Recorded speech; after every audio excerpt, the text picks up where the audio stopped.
That night, a stranger saved my life with 4 words. Get a cab and run now. I don't know her name. I never saw her again. But every time I close my eyes, I see her hands trembling as she pressed that crumpled money into mine. My name is Patricia Patty Donovan. I'm 55 years old. And this is the story of the night I almost didn't make it to 56. It all started with a phone call. It was a Tuesday. I was at my sister Kathy's house, sipping herbal tea in her kitchen. I had been living there for 4 months. 4 months since I walked out of my own home with 2 suitcases and a heart shattered into 1,000 pieces. The phone vibrated. It was my daughter-in-law, Amanda. Well, still my daughter-in-law. Though I no longer lived with her son, my divorce from my husband, Charles, was not yet finalized. And that, according to my attorney, was a big problem. Are you going to answer that or not? Kathy asked, looking at me over her mug. I hesitated. We hadn't spoken in weeks, only brief, cold texts about paperwork and legal proceedings. I answered. Patty, her voice was different, soft, like before. I need to see you. Amanda, we've talked about this. My attorney, it's not about the divorce. It's about us. Silence. Us? I repeated bitterly. There is no us anymore. Please, just one dinner, a neutral place. I genuinely want to apologize. As it should be. Kathy was looking at me, shaking her head. I should have hung up. I should have said no. But there was something in her voice, something that reminded me of the sweet girl who married my son 30 years ago, the woman who brought me homemade cookies on holidays, the one who held my hand when my father was sick. All right, I said, against every instinct. One dinner, nothing more. Thank you, Patty. Thank you. Tomorrow at 8 o'clock. The restaurant, the Oak Room, the one you loved so much. She hung up before I could change my mind. Kathy slammed her cup onto the counter. That woman and her family are not going to let you go without a fight, Patty. You know what's at stake. I knew it. The house, the business, the entire family trust left by my dad. Everything was in my name. Everything. And Amanda and Charles's side of the family. They never knew how to lose. The next day, I dressed slowly. I put on a navy blue dress. Simple, classy. I pinned my hair up. A spritz of perfume. Kathy insisted on driving me. I'll wait outside.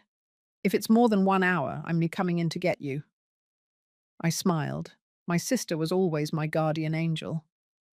The restaurant was downtown, on a quiet street. Dim lighting, tables with white linen cloths, soft jazz music. Amanda was already there. She stood up when she saw me. Dark suit, hair perfectly styled. That smile, that damned smile that always disarmed me. Patty, you look beautiful. I didn't answer. I sat down. We ordered wine, salad, roast chicken. We talked about unimportant things. The weather, a trip we took years ago to the Grand Canyon. How much I missed my mum's peach cobbler. She seemed normal, almost affectionate, almost believable. Then her phone rang. Excuse me, love. It's work. I'll be right back. She stood up and walked out toward the restaurant's back patio. I was left alone, fiddling with my napkin. And then she appeared. The busser. A young woman, about 25. Hair pulled back in a messy bun. Dark, nervous eyes. She approached quickly, as if afraid of being seen. She leaned toward me and whispered, Mom, I overheard something. She didn't come alone. My heart stopped. What? There are 2 men outside. They arrived before you did. I saw her talking to them in the parking lot. My hands started to shake. What do you mean? She pulled a crumpled bill from her apron. She pressed it into my hand. Get a cab and run now. Say you're going to the restroom. Go out the back door. Please.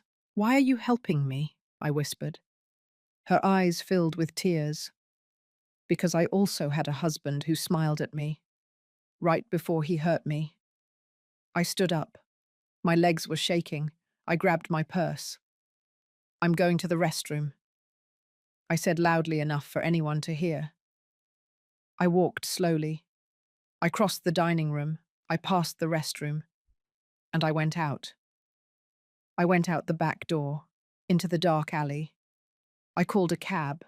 I got in. I gave the driver Kathy's address. And as the car pulled away, I looked back.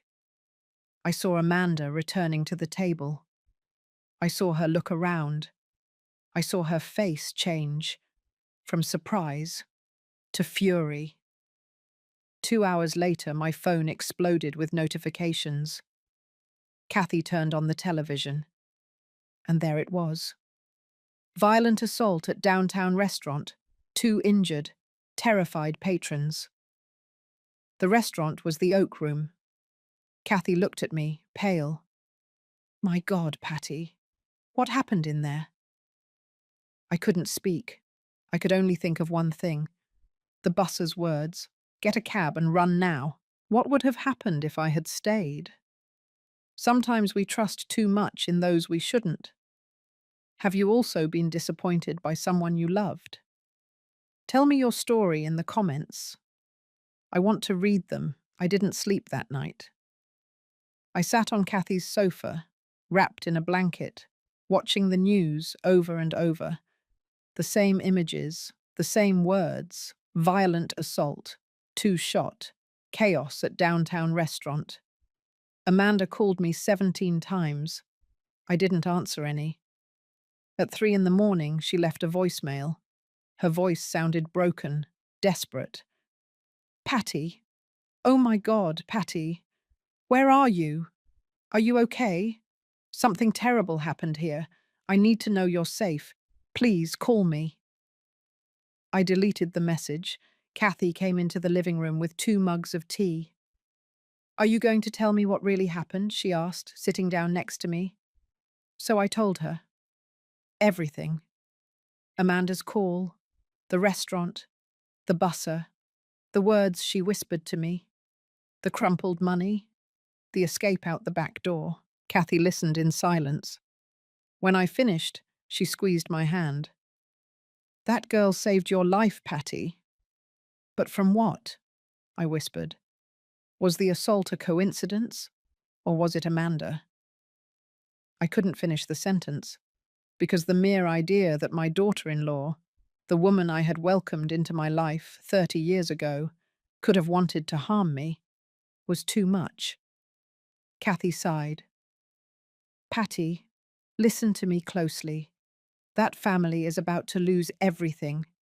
The house, the business, Dad's trust, everything they've built up over years. It's all in your name. Do you really think they were going to let you walk away just like that? I closed my eyes. And then, unintentionally, the memories came, as they always do when you need them least. I met Amanda when she was 25 years old. I was working as an administrative assistant at an import company. She was dating my son, Henry, tall, confident, with a smile that made all the secretaries sigh. She only had eyes for Henry, but she went out of her way to be kind to me. She invited me to lunch one Friday afternoon, then dinner with her parents the next Saturday. And on Sunday, she brought me a bottle of fine wine, a California Cabernet, my favorite. How did you know? I asked, surprised. Because I listen to you, Patty. When you speak, I listen. I fell in love with her in that moment. She and Henry got married a year later in a small chapel in Dallas. My mother cried throughout the ceremony. My father gave Henry his blessing with moist eyes. Take care of her, son, he told Henry. She's my treasure. She will be mine too, sir. I promise you. And for years they kept that promise. We built a life together. We bought our first small house in a quiet suburb, with a garden where I planted roses and basil. Henry and Amanda worked hard. I did too. We helped each other. We supported each other. On Sundays, we grilled barbecue in the yard. Henry played classic rock music. I made sweet iced tea. We sat under the oak tree, holding hands, watching the sunset. You know what I love most about you, Patty? Amanda asked me one afternoon. What? You make me feel like everything is going to be okay. Always. I smiled. Because everything will be okay, Amanda, as long as we're together. She kissed my hand. As long as we're together. They never had children. They tried. For years. Treatments, doctors, hopes that were crushed month after month. I cried so much for them. Amanda hugged me in the darkness of her room. It doesn't matter, my love. You are enough for me. You always will be. And I believed her. I truly believed her. So we focused on other things, on growing, on building. When my father passed away, he left me his business, a small distributor of cleaning products. Nothing glamorous, but solid, profitable. Henry left his job and joined me. Now we are a team, Patty, you and I, against the world. We worked together for years. We expanded the business. We bought a bigger house, with 3 bedrooms, a huge garden, a dream kitchen. I decorated every corner with love. Linen curtains, plants in every window, framed photos of our travels. San Diego, Miami, New York. Always together, always smiling, always happy or not. Now looking back, I wonder when it started to change. Was it gradual? Or was there an exact moment when the woman I loved stopped being that woman? I think it was when the business started truly growing. About 5 years ago, we landed big contracts, hotel chains, hospitals, schools. The money poured in, a lot of money. And Amanda changed. She started coming home late. Meetings, love, you know how it is. She started traveling more. Got to close the deal in Seattle. I'll be back Friday. She started looking at me less, listening to me less, touching me less. One night I prepared her favorite dinner, pot roast and mashed potatoes. She loved them so much. I set the table nicely. Candles, wine. She arrived at 11 o'clock at night. What is this? She asked, pointing at the table. I wanted us to have dinner together, like before. Patty, I already ate. I have work to review. She went to her home office. I stayed seated, watching the candles melt, the food get cold, my heart break a little more. I should have seen the signs. The texts on her phone that she quickly deleted, the calls she answered in another room, the expensive perfume that wasn't mine on her jacket. But I didn't want to see, because seeing meant accepting, and accepting meant breaking, and breaking terrified me. So I did what so many women do. I kept silent.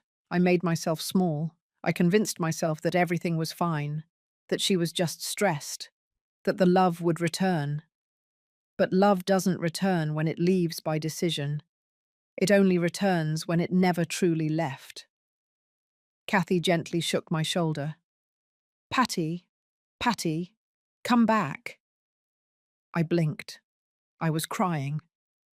Sorry, I whispered. I was remembering. I know, she said tenderly. But you're not there anymore, sis. You left that house. You made the decision. She was right. 4 months ago, after yet another night when Amanda came home late, smelling of a stranger's cologne with lipstick smears on her collar, I confronted her. Is there someone else? She didn't even have the decency to deny it. Patty, please, don't make this harder than it already is. Harder for who, Amanda? For you? Look, things change. People change. I'm not happy here anymore. And you think I am? Silence. I want a divorce, I said with a calm I didn't feel. You can stay tonight. Tomorrow. I'm leaving. Patty, wait. We can talk about this.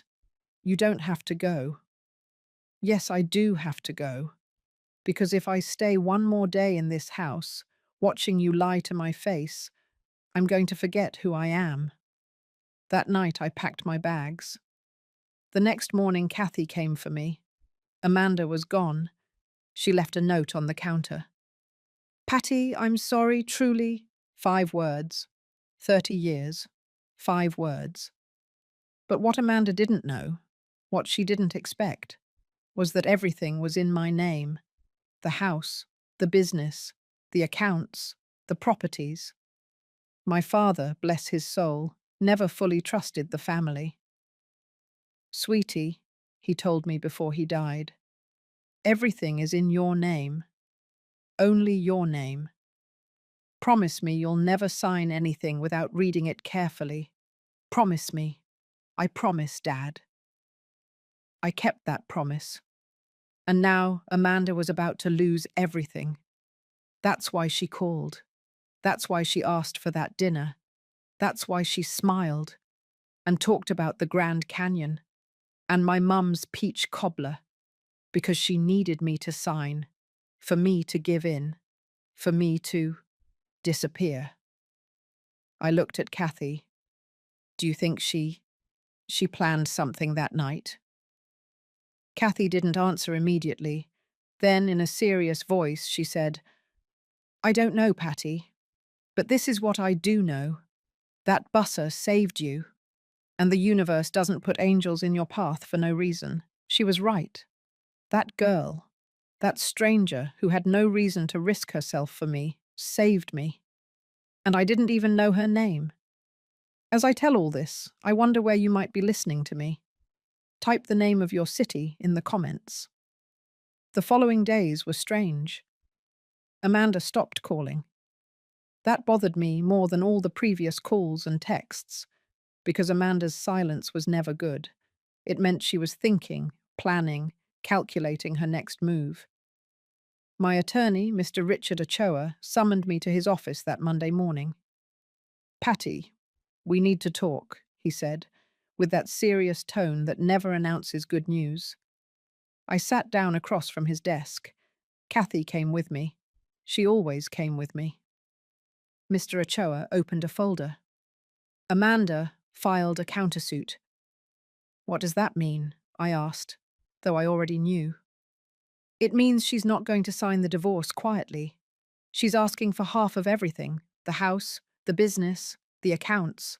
She's even alleging that she was the one who built the family empire and that you— He paused awkwardly. That you only provided the name. I felt the blood rush to my head. That I only provided the name? She said that. Mr. Ochoa nodded. She presented documents, emails, contracts signed by her, witnesses who declare that she managed the entire business while you, and I quote verbatim, were dedicated to the home and social activities. Kathy pounded the table with her hand. That's a lie. Patty worked 12 hours a day. She was the one who reviewed every contract, every invoice, every— I know, Mr. Ochoa interrupted, raising his hand, and we are going to prove it. But I need you to understand something, Patty. This is going to be a battle. Long, dirty, and Amanda has good lawyers, very good ones. What do you recommend? I asked, my voice trembling. Don't sign anything. Don't speak to her without my presence. And he paused again. Be very careful. Careful? What do you mean? Mr. Ochoa exchanged a look with Kathy. Patty, when there's that much money at stake, people do things we never imagine. His words hung in the air, like a warning, like a prophecy. That afternoon I returned to the house. Our house. Well, my house. I hadn't been there in 2 weeks. Kathy had convinced me to stay with her while the legal process moved forward. It's not safe for you to be alone there, Patty. We don't know what Amanda might do. But I needed to pick up some things. Documents, photos, winter clothes. Kathy insisted on accompanying me. You are not going in alone. No way. We arrived at noon. The sun was shining brightly. The azaleas in the garden were blooming, pink and vibrant, as always this time of year. I opened the door with trembling hands. The house smelled different. It wasn't the scent of lavender and vanilla that I always maintained. It was something heavier, more foreign. Amanda, I called out just in case. No one answered. No one. We walked in slowly. Everything was a mess. Dirty dishes in the kitchen, clothes tossed on the sofa, empty bottles on the dining room table. Kathy wrinkled her nose. My God, is this how she lives now? I didn't answer. I just walked toward the stairs. I went up to our bedroom. Sorry, my bedroom. I opened the door and stopped dead in my tracks. The bed was unmade. The sheets were different. Black. I never bought black sheets. On the nightstand was a glass with remnants of wine, and next to it, an earring. Small, gold, a hoop. It wasn't mine. Kathy came in behind me. She saw the same thing I did. Patty, don't say anything, she whispered. Please. But nothing needed to be said. The images spoke for themselves. Amanda had brought someone here, to our house, to our bed, while I was crying at my sister's house, wondering where I went wrong. She was bringing another woman to sleep in the sheets where we once slept together. I felt nauseous. Kathy took my arm. Let's get out of here now. No, I said firmly. I came for my things, and I'm going to take them. I opened the closet. My clothes were still there, but in the back, next to my dresses, were women's clothes that weren't mine. A red dress, black heels, an expensive perfume on the shelf. Chanel. I always wore Joy. Amanda knew that. It was my perfume since we married, but now our room smelled like Chanel. I started taking out my clothes, fast, with anger. Kathy brought suitcases from the guest room. Take everything you can. Don't come back here. I was taking out my shoes when I heard something. A noise downstairs. The front door. Kathy and I looked at each other. Is it her? She whispered. Footsteps coming up the stairs. My heart started pounding. The bedroom door opened, and there she was. Amanda. But she wasn't alone. Behind her, a woman, young, maybe 30 years old, long wavy brown hair, impeccable makeup, a tight dress, and that perfume, Chanel. We looked at each other, she surprised, me devastated. Amanda turned pale. Patty, I didn't know you were coming. Kathy stepped between us. Of course you didn't know, because this is still her house, you piece of… Kathy, please, I said in a calm voice. It's not worth it. I looked at Amanda, then at the woman. Is she the reason? I asked. Amanda opened her mouth, then closed it. She didn't know what to say. The woman, however, smiled. a small, cruel smile. "I'm Victoria," she said, extending her hand as if we were at a social gathering. "Charmed." I didn't shake her hand. I just looked at her. And in that moment, I saw everything. I saw the youth I no longer had. I saw the firm, wrinkle-free skin. I saw the body that hadn't carried children, that hadn't carried years of work and sleepless nights. I saw everything Amanda wanted, and I no longer was. Victoria lowered her hand, uncomfortable. "Well, I guess I'll wait downstairs, love." Love. That word. That damned word that was once mine. Amanda nodded. She left, leaving a trail of Chanel and triumph. The three of us remained. Amanda, Kathy, me. The silence was so heavy it hurt. "Patty, listen," Amanda began. "No," I cut her off. "I don't want to hear anything. I just came for my things, and I'm leaving now." "This didn't have to be this way," she insisted. "We could have talked. We could have reached an agreement." "An agreement?" I repeated bitterly. "Like the one you tried to make at the restaurant?" Her face changed. "What?" "The oak room, Amanda. What happened that night? What were you going to do to me?" Something dark crossed her eyes. "I don't know what you're talking about." "Of course you do. 2 men in the parking lot. A busser who warned me. An assault. 2 hours later. Do you really think I'm going to believe it was a coincidence?" Amanda took a step toward me. "Be careful what you insinuate, Patty. You're talking without proof." "I don't need proof," I said, looking her straight in the eye. "I know you. I know how you think, how you move, and I know you're capable of anything when money is involved."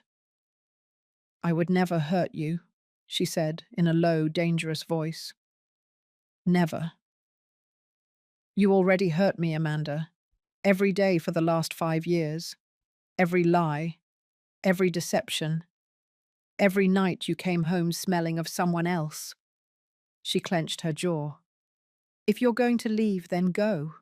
But don't come into my house accusing me of things I didn't do." "Your house?" I repeated ironically. "This is my house, Amanda. My name is on the deed, not yours." Her eyes darkened. "We'll see about that." Kathy took my arm. "Let's go, Patty. Now." I closed the suitcase. I grabbed my purse. And before leaving, I turned to Amanda one last time. "I'm going to fight for what's mine," I said. "And I'm going to win. Because the truth always wins, Amanda. Always." I walked out of that room. I went downstairs. I passed Victoria, who was sitting on my sofa, looking at her phone as if nothing was happening.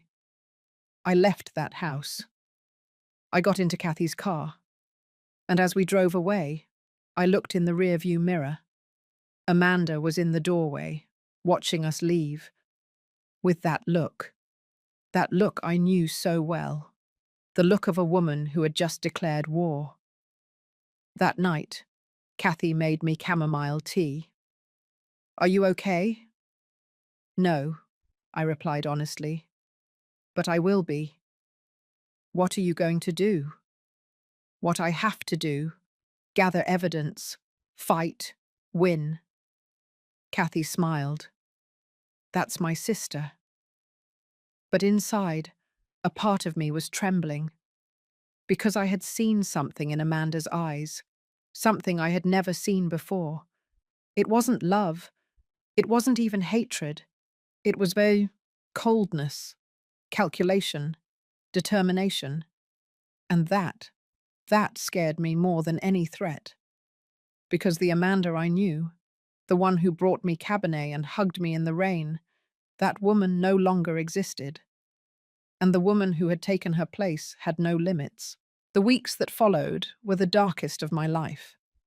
Not because they were the most painful, but because they were the most confusing. because a part of me, a small, foolish, desperate part, still wanted to believe that everything could be fixed, that Amanda would come to her senses, that she would truly apologize, that it had all been a mistake, a passing madness, a bad dream from which we would wake up together. How stupid I was. Mr. Ochoa summoned me again. "Patty, I need you to see this." He slid a folder across his desk. Inside were photographs of me, leaving Kathy's house, shopping at Kroger, having coffee on a patio, photos taken without my knowledge. "What is this?" I asked, feeling the air escape my chest. "Amanda hired a private investigator. She's following you." Kathy, sitting beside me, jumped to her feet. "What? Is that legal?" "Technically, yes," Mr. Ochoa replied with a grim expression. "As long as she doesn't enter private property or harass you directly. She's trying to find something."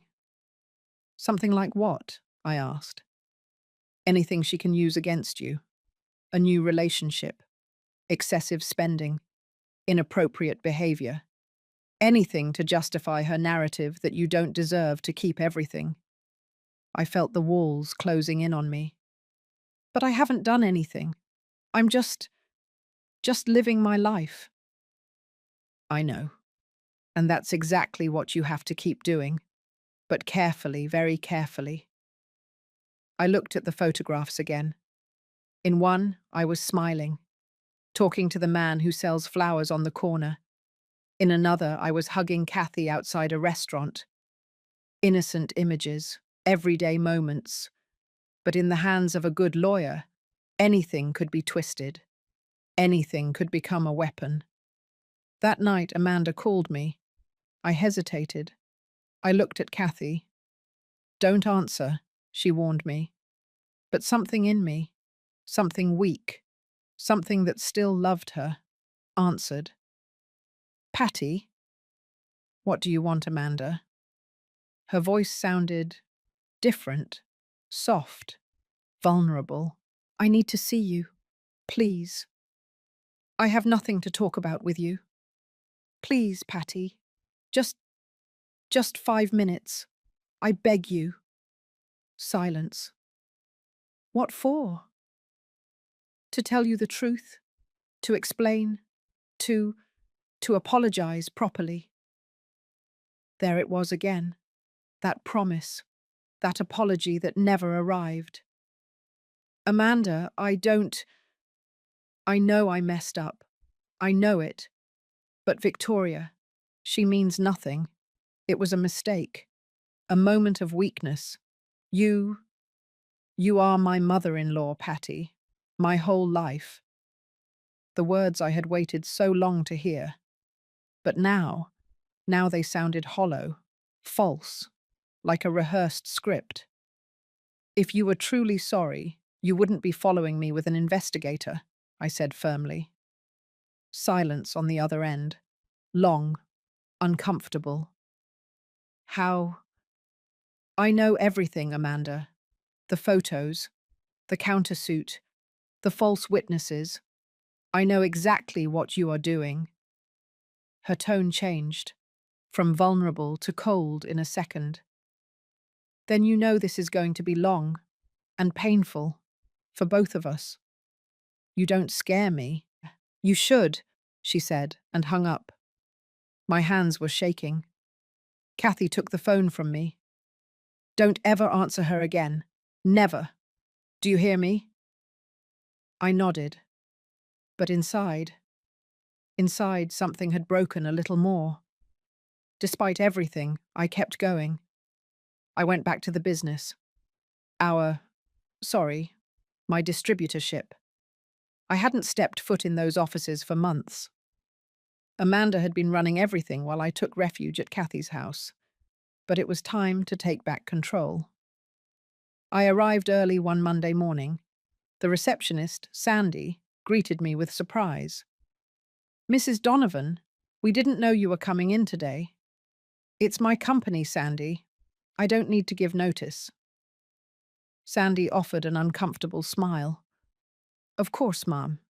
It's just, well, Amanda said you were taking some time off.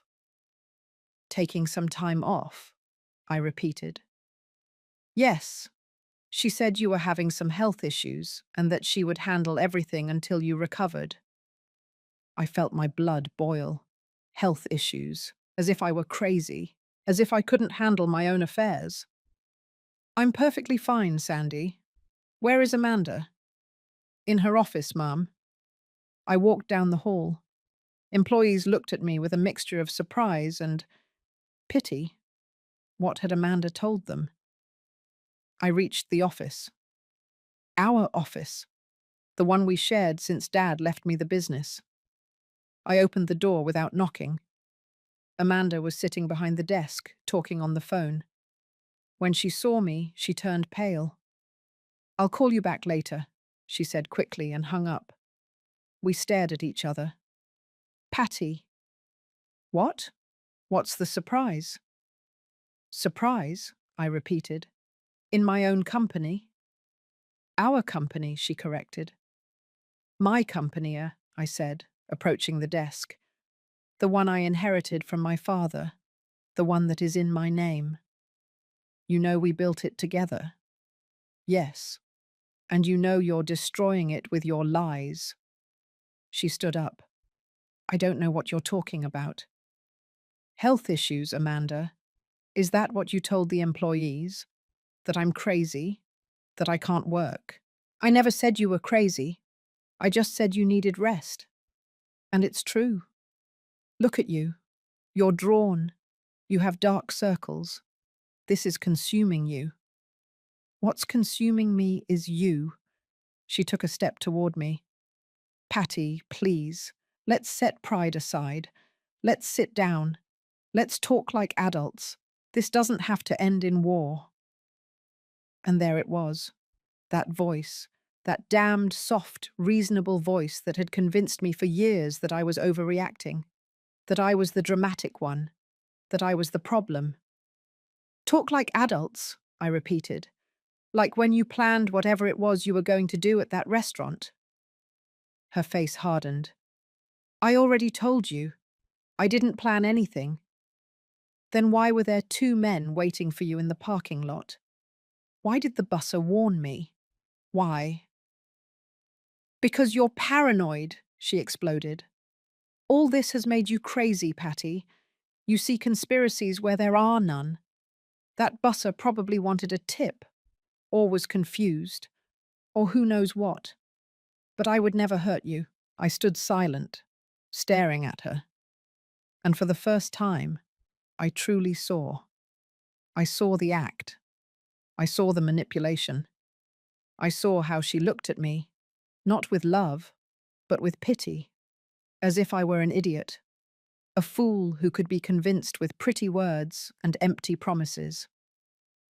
I'm going to ask you to leave this office, I said, in a calm voice. What? You left my house. Now you leave my office and my company. Patty, you can't do that. I work here. I have signed contracts. My attorney has already reviewed everything. You are not a partner. You are not an owner. You are an employee, and you are fired. Her face turned red. This is insane. Call security if you want, or leave on your own. You decide. She just stood there, looking at me with pure hatred. And then she smiled, a cold smile, calculating. You're going to regret this, Patty. I already regret a lot of things, Amanda, but kicking you out of here won't be one of them. She grabbed her blazer, her briefcase, and before leaving, she stopped at the door. 30 years, Patty. 30 years together. And this is how it ends. With threats and lawyers. No, I corrected her. This is how it ends when a woman decides her mother-in-law is worth less than money. She walked out. The door closed, and I was left alone. In that office that smelled of her, of coffee, of expensive cologne, of betrayal. I sat down in the chair. I put my hands on the desk. And for the first time in months, I breathed. But the peace was short-lived. That same afternoon, Mr. Ochoa called me. "Patty, Amanda filed a complaint." "What kind of complaint?" "She says you fired her illegally, that you have severe emotional problems, that you're making erratic decisions that put the company at risk, and that," he paused, "that you need psychiatric help." I felt the floor open beneath my feet. Psychiatric help? She's trying to build a case for mental incapacity. If she succeeds, a judge could remove you from control of your assets until you recover. But that's legal abuse. I know, and we're going to fight it. But, Patty, I need you to understand how far she's willing to go. I hung up. I sat there, staring at the ceiling, and for the first time, I felt fear, real fear, because Amanda didn't just want the money. She wanted to destroy me, erase me, make me disappear. And worst of all, a part of me, that part that still loved her, still wanted to believe she wasn't capable, that this was just anger. What would happen? That she would go back to being the woman who loved me? How foolish, how naive, how submissive. As I tell all this, I wonder where you might be listening to me. Type the name of your city in the comments. 2 weeks passed. 2 weeks in which I tried to regain control of my life. I returned to the office every day. I reviewed contracts. I spoke with clients. I met with the team. Many looked at me with distrust. Amanda had sown her seeds well. The boss is going through a hard time. She's not right in the head. Better wait and see what happens with the divorce. But little by little, I regained ground. Because I did know the business. I did know how every department worked. I had been there since the beginning, when we were just 3 employees in a borrowed warehouse, and people started to remember. One afternoon, while reviewing invoices in my office, there was a knock at the door. It was Robert, our accountant. A man in his 60s, quiet, meticulous, who had been with us since Dad founded the company. "Mrs. Donovan, do you have a moment?" "Of course, Robert. Come in." He entered and closed the door behind him. He looked nervous. "Is something wrong?" He sat down across from me. He took a folder from his briefcase. "Ma'am, there's something you need to see." He opened the folder. Inside were bank statements, transfers, withdrawals, numbers that didn't add up. "What is this?" I asked. "These are transactions Amanda made in the last 6 months. Since you stopped coming to the office." I started reading. Transfers to accounts I didn't recognize. Cash withdrawals for enormous amounts. $50,000. $70,000. $100,000. "My God," I whispered. "Is there more?" "Yes," Robert said in a low voice. "Contracts signed in the company's name, but the money never entered the main accounts." "Where did it go?" "I don't know, but I suspect that Amanda has personal accounts that we don't know about." I felt the air escape my chest. How much? How much money did she take? Robert swallowed. "Approximately $800,000. The world stopped. $800,000. Diverted. Stolen. Hidden. "Why are you telling me this only now?" I asked, trying to stay calm. "Because she threatened me, Mom. She said if I spoke, she would fire me, that she would sue me, that she would destroy me. And I have a family, I have grandkids. I couldn't risk it. But now she's no longer here, and you have the right to know the truth. I looked at the papers again. Dates, amounts, names of shell companies. Everything was there. The proof that Amanda had not only betrayed me as a daughter-in-law, she had stolen from me. She had looted my company. She had taken the money my father built with sweat and sacrifice, and she had hidden it, to keep it, to use it against me. Robert, I said with a trembling voice, I need you to help me document all of this. Every transaction, every transfer, every cent. Yes, Ma'am. I've already started. Here is everything. He handed me the folder. It felt heavy, not because of the paper, but because of what it represented. The truth, the betrayal, the proof that the woman I loved for 30 years was a thief. That same afternoon, I went straight to Mr. Ochoa's office. I walked in without an appointment. Patty, what? I have proof, I said, placing the folder on his desk. Amanda stole $800,000 from the company. Mr. Ochoa opened the folder. He started reading. His expression changed, from surprise to shock, from shock to satisfaction. This is gold, Patty. Can we use it? Use it? This doesn't just destroy her countersuit. This sinks her, legally, financially. This is fraud, embezzlement. She could go to jail. I felt a chill. Jail? If we press criminal charges, yes. But first we're going to use this in the divorce. We're going to prove that she not only doesn't deserve anything, but that she owes you a lot. I sat down.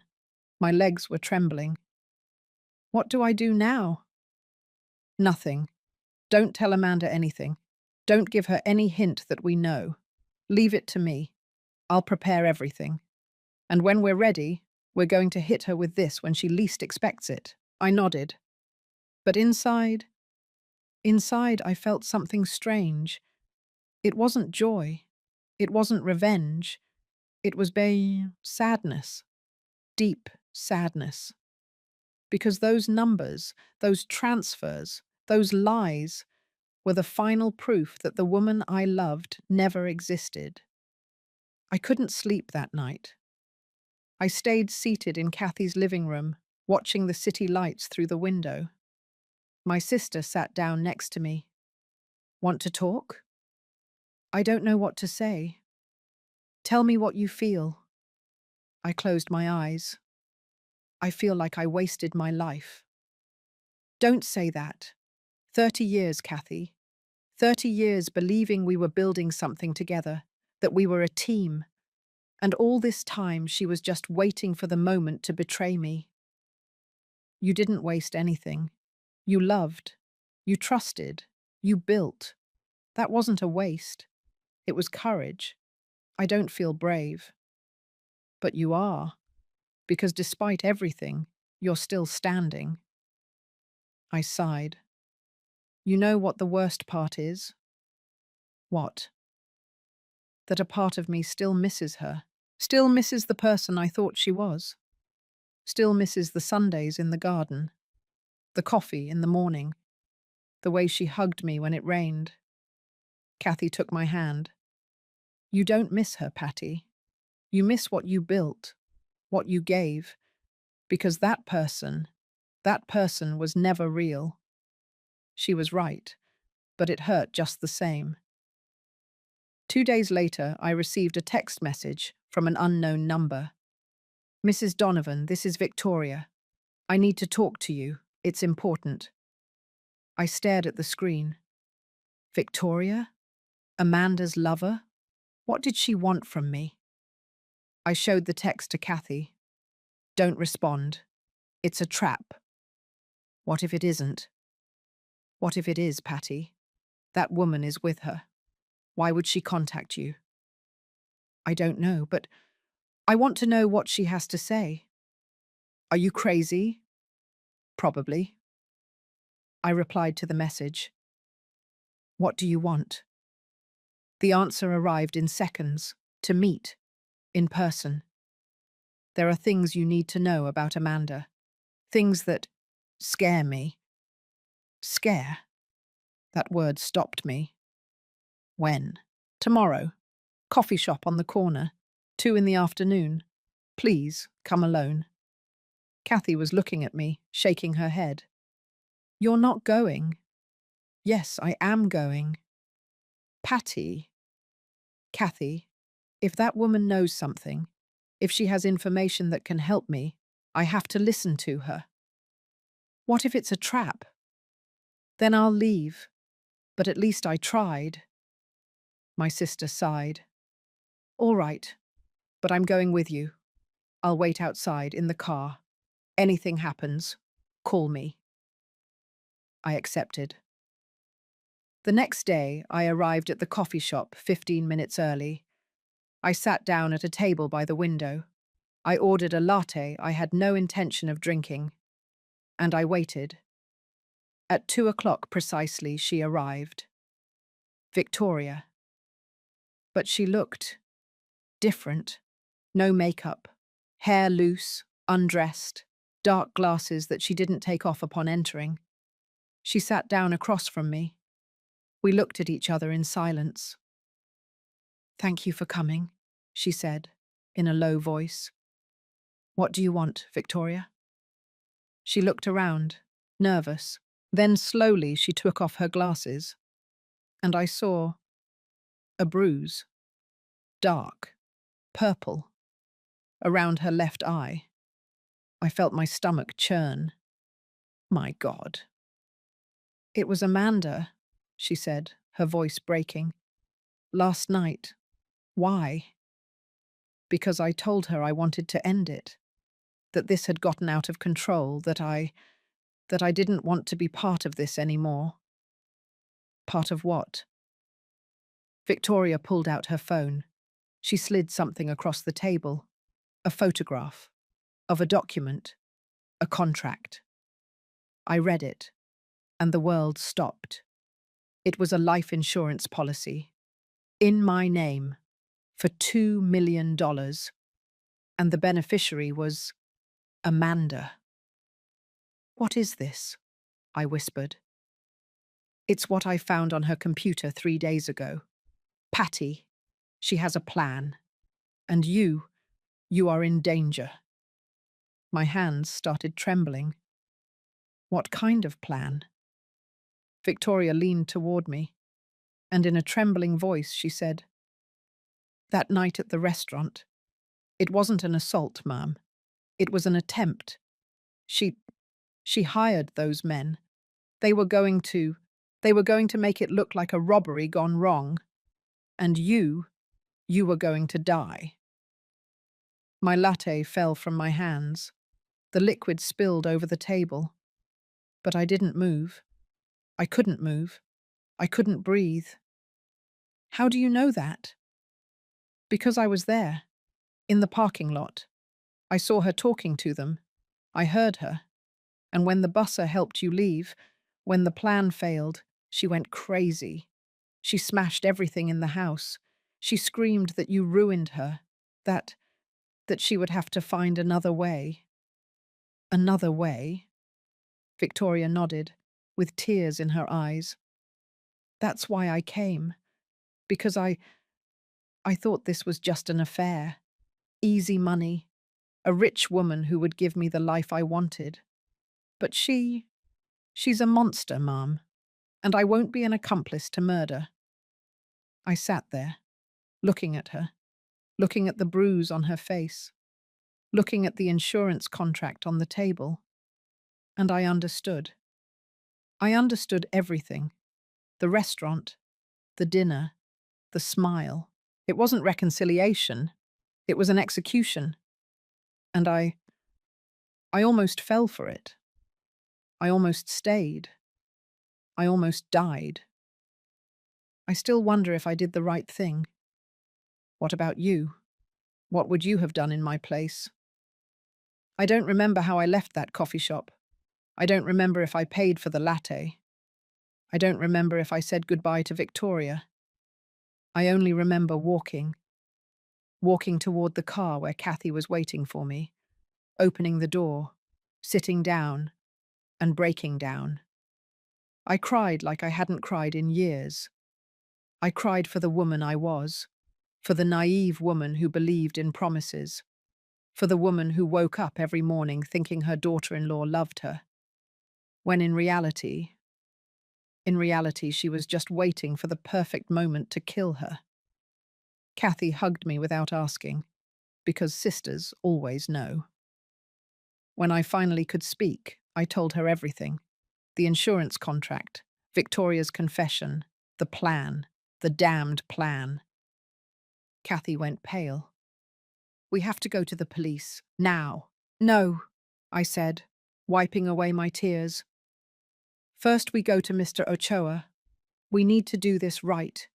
With proof. With strategy. Patty, that woman tried to kill you. What more proof do you need? I need this to be irrefutable. Because if I go to the police now with only Victoria's testimony, Amanda will say it's a lie, that she's spiteful, that I manipulated her, and she'll bury me. Kathy gripped the steering wheel tightly. All right, but promise me something. What? That you won't be alone, not for a minute, until that woman is behind bars. I nodded, because I was scared. Real fear. The kind of fear that chills your blood, that makes you see shadows where there are none, that makes you doubt every car that follows you, every unknown call, every noise at night. Mr. Ochoa received us immediately. When I showed him the photograph of the insurance contract, he stood up. My God, is this real? Is that contract legal? Yes and no.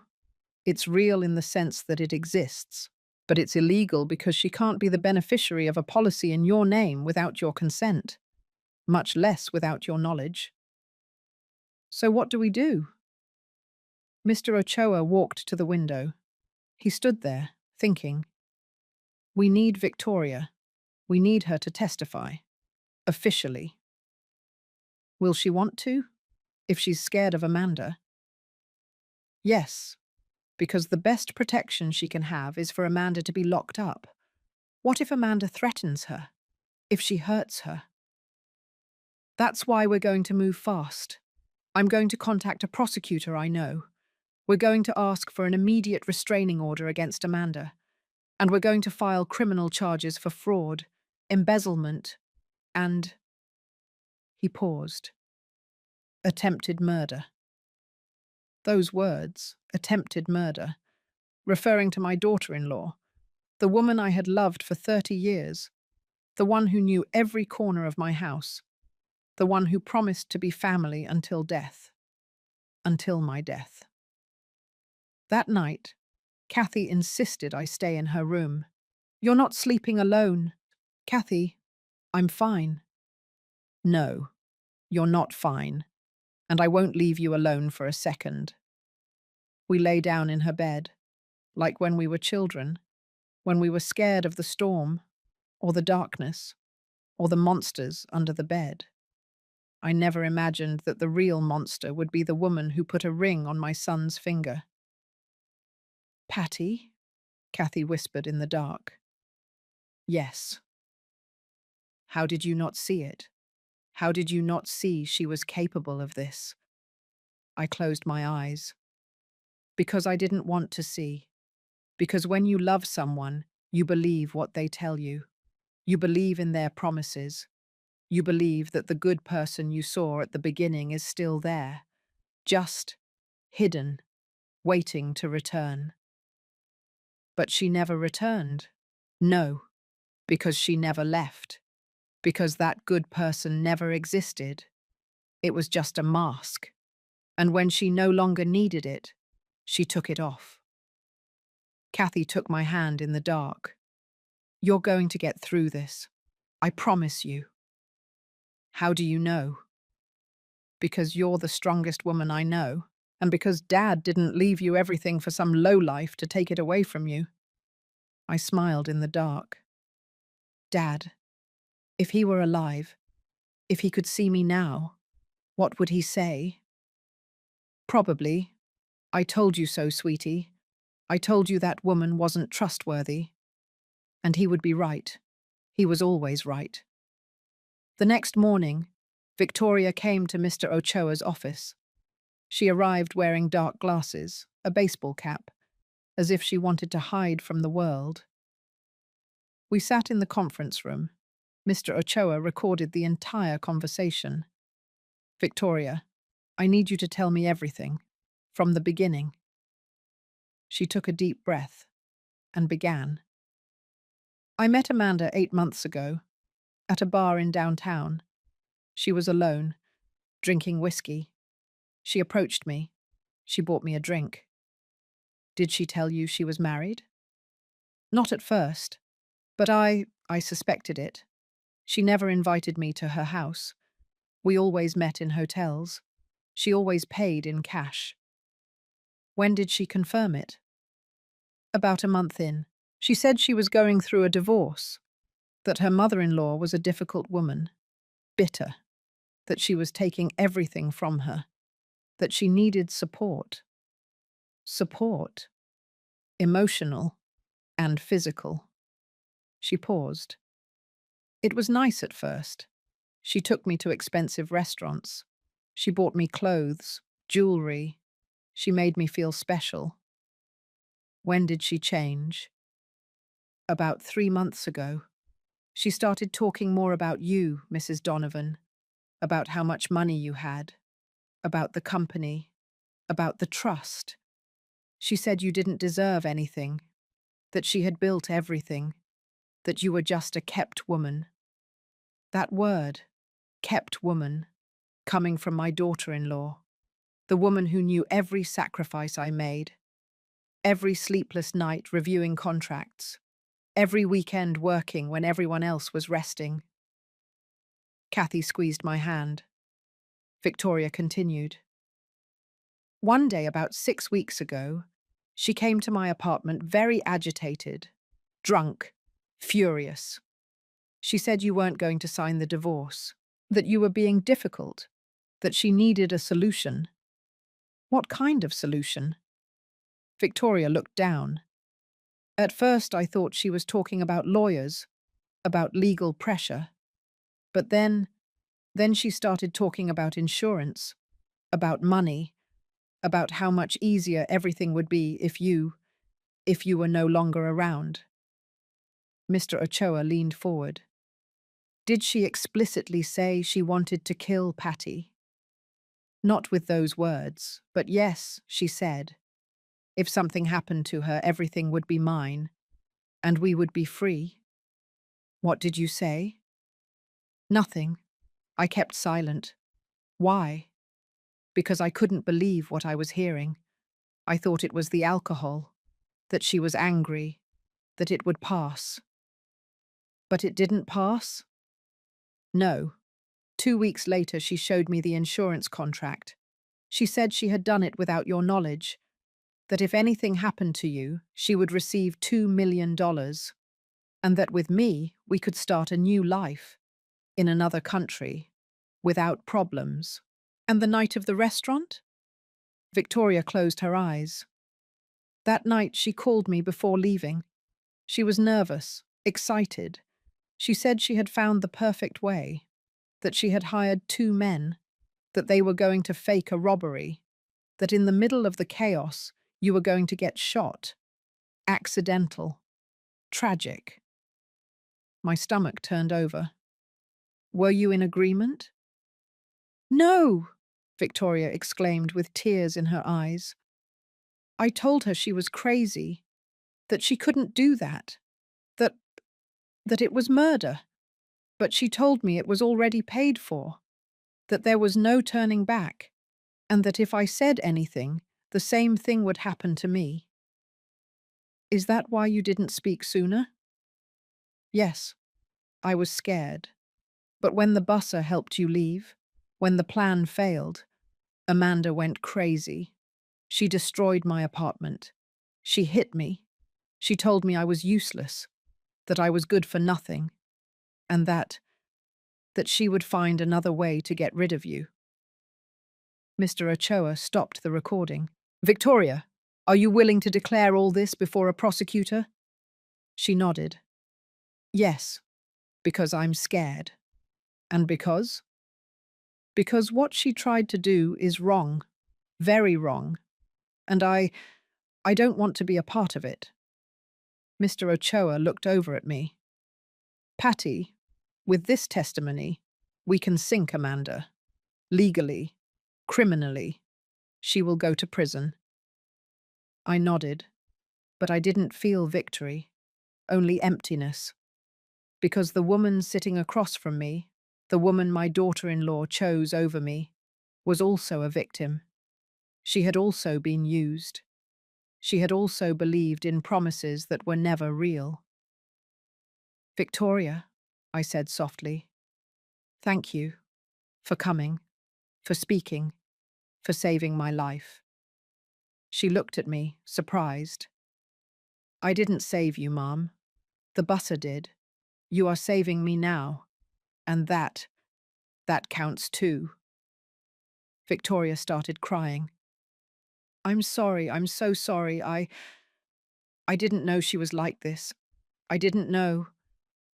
I know, I said. She's very good at lying. She lied to me for 30 years. That same afternoon, Mr. Ochoa went with Victoria to the district attorney's office. They presented the testimony, the evidence, the insurance contract, the messages between Amanda and the men she hired for the supposed assault. Everything. And 2 hours later, an arrest warrant was issued for Amanda Carter. For fraud, for embezzlement, for conspiracy to commit murder. Mr. Ochoa called me. It's done, Patty. The police are going to look for her. They'll probably detain her tonight. And me? You are protected. There's a restraining order. She can't approach you. She can't call you. She can't look for you. And if she does, she goes straight to prison. I hung up. I sat down on Kathy's sofa, and for the first time in months, I cried tears of relief. Because it was over. The nightmare was over. Or so I thought. That night, at 11 o'clock, Amanda was arrested. It was on the news. Businesswoman arrested for attempted murder of mother-in-law over $1 million trust. I saw the images. Amanda being taken out of a house I didn't recognize. Handcuffed, head down, getting into the squad car. Kathy turned off the television. How do you feel? I don't know, I replied honestly. I should feel satisfaction, victory, but I only feel sadness. For her? No. For me. For the 30 years I lost loving a woman who never existed. Kathy hugged me. You didn't lose them, Patty. You lived them, and you learned, and you survived. And that's what matters. She was right. I survived. When she wanted me to die, I survived. And that was my victory. 2 days later, I received a letter, delivered by a courier, from Amanda's law firm. I opened it with trembling hands. Inside was a sheet of paper, handwritten, in Amanda's hand. Patty, I know I have no right to ask you for anything. I know what I did is unforgivable. But I need you to know something. I never wanted you to be hurt. Everything got out of control. The money, the pressure, the desperation. I lost my way. I lost my mind. And I lost the only thing that was worthwhile. You. I'm going to pay for what I did. I know. And I accept it. But before this ends, I want you to know that I did love you. Maybe not the right way. maybe not enough. But I loved you. Forgive me. Amanda. I read the letter. Once, twice, 3 times. And then I tore it up into tiny pieces. Because those words no longer had power over me. Because forgiveness is earned with actions, not with pretty letters on paper. And Amanda no longer deserved my forgiveness, my pain, or a single second more of my life. Amanda spent 3 days in detention before her attorney managed to get her bail. $500,000, money that, I later learned, she borrowed from her parents, because the accounts where she had hidden my money were already frozen by court order. Mr. Ochoa called to inform me. Patty, she's out on bail, but she has to wear an electronic bracelet. She can't leave the city, and above all, she can't approach you within 500 yards. What if she does? She goes back to prison, immediately. I should have felt safe. But no, because I knew Amanda and I knew that rules were never an obstacle for her.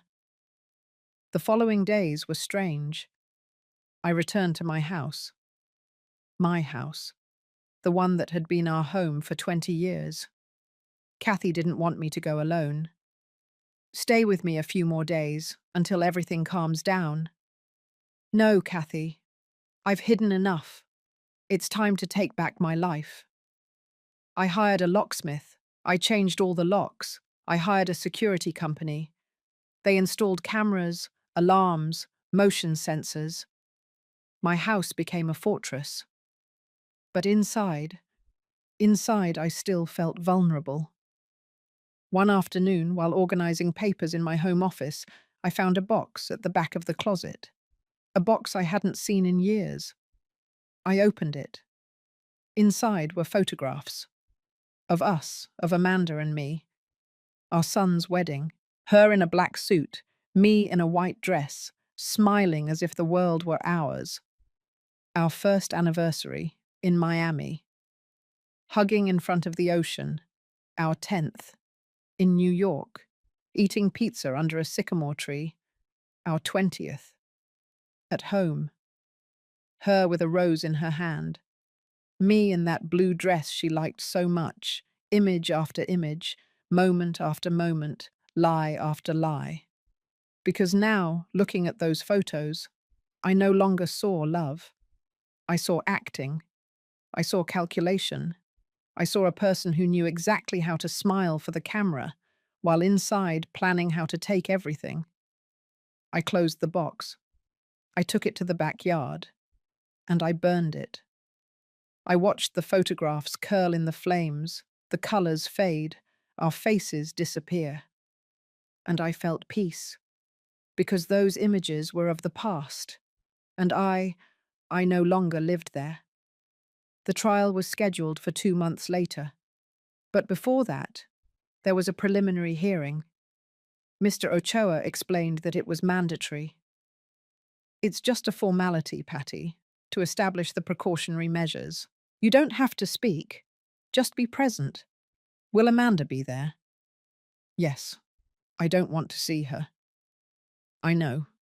But it's necessary. Just don't look at her. Don't give her the power to see you suffer. She was right, but it was easier said than done. The morning of the hearing, I dressed carefully, a grey business suit, sober, elegant. I pinned my hair up, a touch of makeup. I looked in the mirror, and I saw a woman I didn't recognize. Stronger, tougher, more alone. Kathy accompanied me to the courthouse.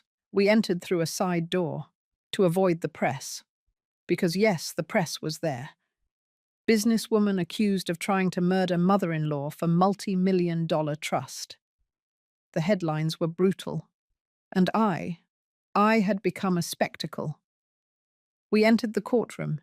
Mr. Ochoa was already there, and Victoria too, sitting in a corner, head down. She greeted me with a shy gesture. I returned the greeting. And then The doors on the other side opened, and she entered. Amanda, in a dark suit, navy blue tie, her hair slicked back as always, but she looked different, thinner, paler, with deep, dark circles. Our eyes met, only for a second, but in that second, I saw everything. I saw the hatred, the rage, the humiliation, and something else. Something I had never seen in her eyes. Fear. Amanda was afraid, because for the first time in her life, she wasn't in control. The judge entered. We all stood up. The hearing began. The prosecutor presented the charges: fraud, embezzlement, conspiracy to commit murder. Amanda's attorney requested the floor. Your Honor, my client denies all charges. The accusation is based on the testimony of a spiteful woman and on documents taken out of context. There is no conclusive evidence that Mrs. Carter attempted to harm her mother-in-law. The prosecutor smiled. There's no evidence. We have the fraudulent insurance contract. We have the illegal transfers. We have the testimony of Ms. Victoria Soto.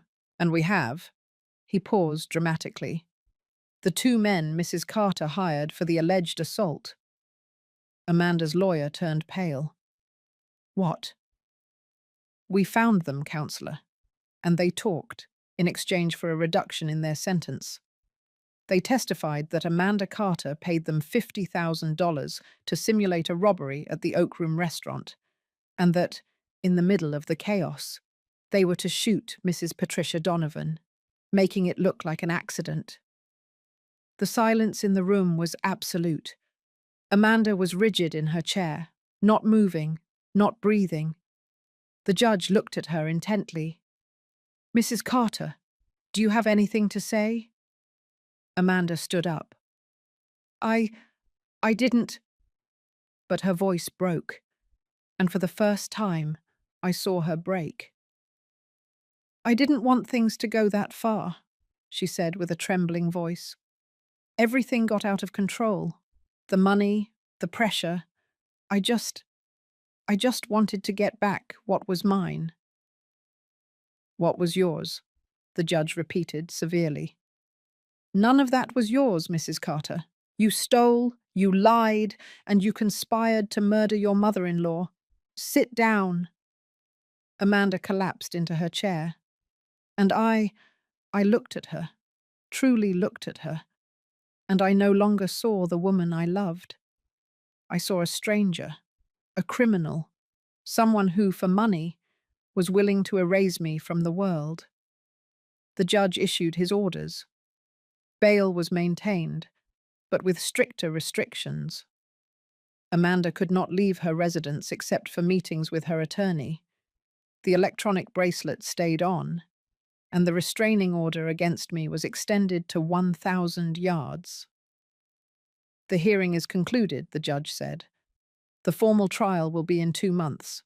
You may be dismissed. I stood up. Kathy took my arm. And as I passed Amanda, she looked at me and whispered something, so low I barely heard it.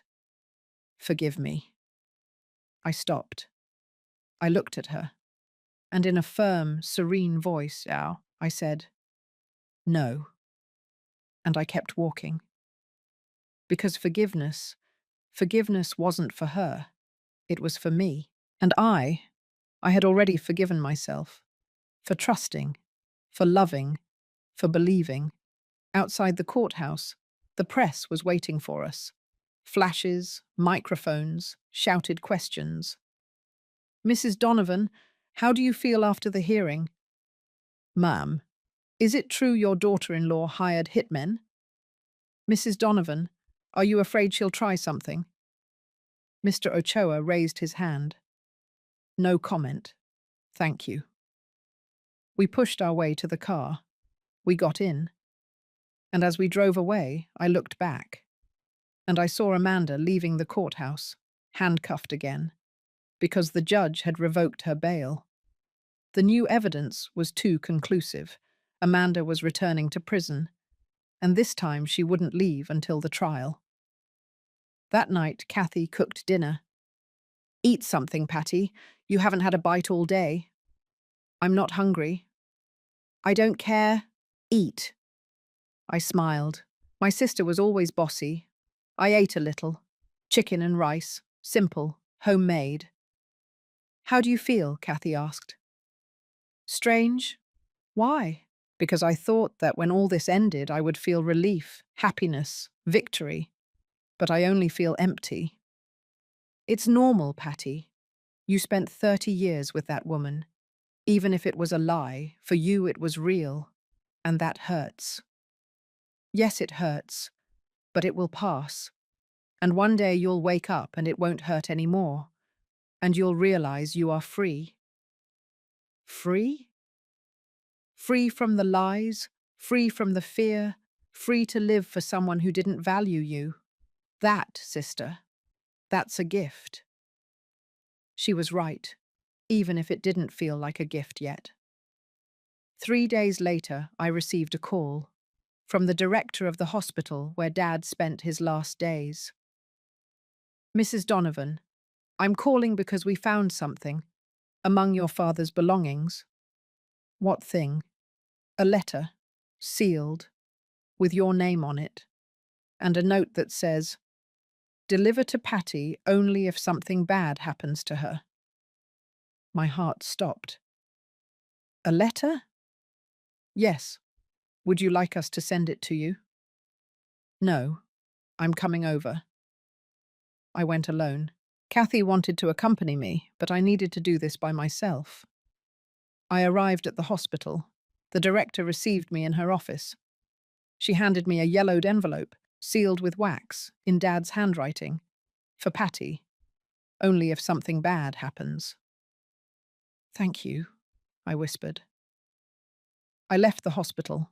I got into my car, and I opened the envelope. Inside was a letter, written in Dad's trembling hand.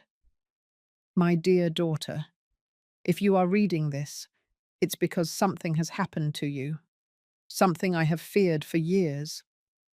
I never trusted Amanda. From the day you introduced her. Something in her eyes. Something false. Calculating. But you loved her. And I couldn't take that from you. I couldn't break your heart just over a suspicion. So I did the only thing I could do. Protect you. Everything is in your name, my daughter. The house, the business, the accounts, the properties. She can't touch it. And if she ever tries to hurt you, there's something else. At the downtown bank, under my name, there's a safety deposit box. The number is 1147. The key is in my desk, in the secret drawer only you know about. Inside that box is everything. Documents, proof, evidence of things Amanda did, things I investigated, things I saved, in case you ever needed them. Use them, my daughter. Defend yourself. And remember, you are worth more than all the gold in the world. Your loving dad, Robert." Tears streamed down my face. Dad. Dad knew, from the beginning, and he protected me. Even after he died, he was still protecting me. The next day I went to the bank. I looked for the key in Dad's desk, in the secret drawer he showed me when I was a child. I keep what's important here, my daughter, and one day you'll keep yours here too. I found the key. I went to the bank. I opened box 1147, and inside, documents, photographs, contracts, proof of fraud Amanda had committed years ago, evidence of hidden accounts, of bribes, of dirty business, all documented, all saved. By my dad, who knew me, who knew that one day I was going to need this. I took everything to Mr. Ochoa. When he saw it, he was speechless. "Patty, this is dynamite." With this, Amanda won't just lose the lawsuit, she'll lose everything: her freedom, her name, her future. Good, I said firmly, because she tried to take mine. That night I sat in the garden, under the azaleas, where Amanda and I used to drink coffee on Sundays. And for the first time, I didn't feel nostalgia. I didn't feel pain. I only felt silence. A clean silence, full of possibilities. Because I was no longer trapped in the past. I was no longer chained to a woman who didn't deserve my love. I was free. And even though it hurt, even though the road was long, even though the scars were deep, I was going to be okay. Because I had something Amanda never had: dignity. And no one could take that from me.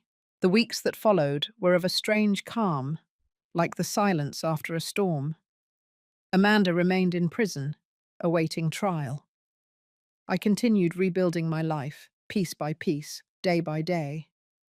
I returned to the company with a determination I didn't have before. I was no longer the Patty who wanted to please everyone. I was no longer the one who kept silent to keep the peace. Now I was someone new, someone who knew her worth. I called a general meeting with all the employees. Sandy, the receptionist, looked at me nervously. Robert, the accountant, had the documents ready. The rest of the team was there. 23 people who depended on this company to live. I stood in front of everyone. I know the last few months have been difficult, I began. I know there was uncertainty, rumors, fear, but I want you to know something. This company remains strong, and it will continue to be so. Some nodded, others just stared at me. Amanda Carter is no longer part of this company, and I know many of you worked with her for years. But what she did to this company, was theft, betrayal, and I will not allow that to happen again. I paused. So as of today, things are going to change. We're going to be transparent.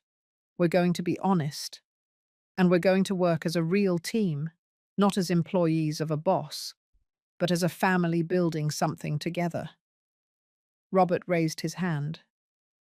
Mrs. Donovan, many of us wanted to tell you something. What is it? That we admire what you are doing. It's not easy to stand up after everything that happened. And you are doing it with dignity. I felt a lump in my throat. Thank you, Robert. Thank you all.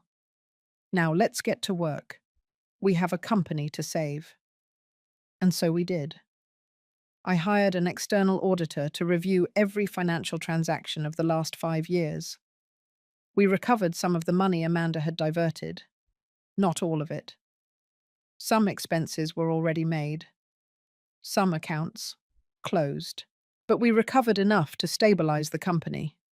And I discovered something else. I discovered that I was good at this. Better than I thought. Because for years, Shez, I had convinced myself that Amanda was the brains of the business, that I was only helping. But the truth was different. I knew the clients. I understood the contracts. I knew how to negotiate, how to plan, how to grow. And without Amanda, the company didn't just survive. It grew. We landed 2 new contracts, one with a hotel chain in Las Vegas, another with a hospital in Atlanta. The numbers started to climb, the accounts balanced, and I started breathing again. But it wasn't all work. One afternoon, while reviewing papers in my office, the phone rang. It was an unknown number. I hesitated, but I answered. Mrs. Donovan?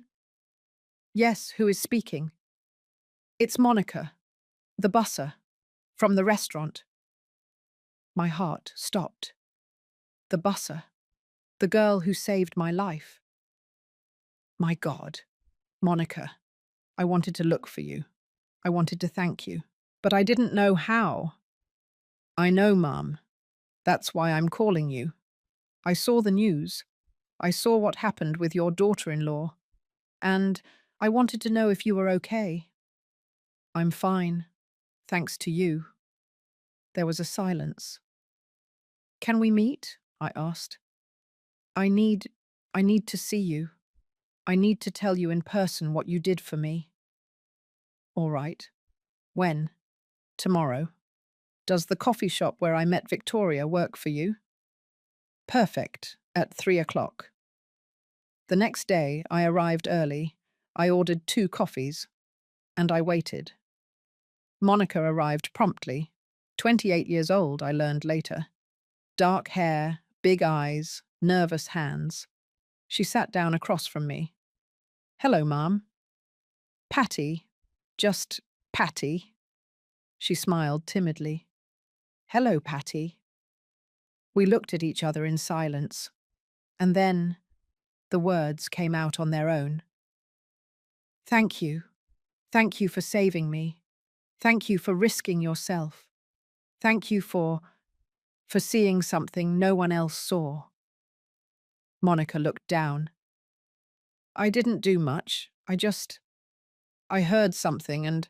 So you did everything, I interrupted her. Because if you hadn't warned me that night, I wouldn't be here.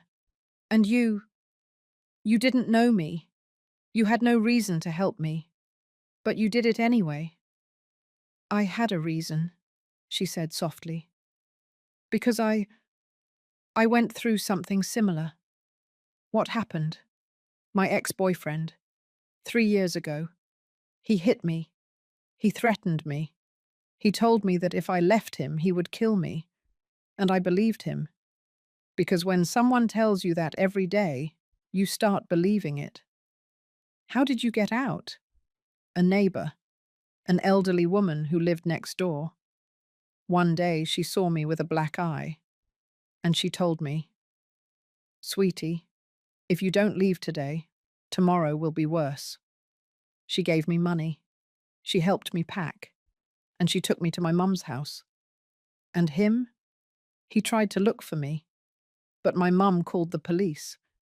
And him? He ended up in jail for other things, robberies, violence, not just against me. And now? Now I'm fine. I study in the mornings, I work in the afternoons, and I'm alive. Thanks to that lady who helped me. That's why you helped me. Yes. Because when I saw your daughter-in-law talking to those men in the parking lot, when I heard what they were saying, I knew something was wrong. And I thought, if no one helps her today, tomorrow will be too late. Tears streamed down my face. I don't know how to thank you, Monica. You don't have to thank me for anything. Just do what I did. What? If you ever see someone who needs help, help them. Because that's how the world changes, one woman at a time. I smiled through my tears. I promise. I couldn't sleep that night. I thought about Monica's words, one woman at a time, and then I knew what to do. I called Mr. Ochoa the next morning. Counselor, I want to start a foundation. What kind of foundation? For women. Women going through violence, abuse, situations like mine. I want to give them legal support, shelter, therapy, everything they need to get out. Patty, that's beautiful, but it will need resources, time, structure. I have all three, and I have something else, a reason, which is because if Monica hadn't helped me, I wouldn't be here. And there are thousands of women like me who need someone to tell them, leave now before it's too late. Mr. Ochoa smiled. All right, we'll do it. The following weeks were a whirlwind. I hired lawyers specializing in family law.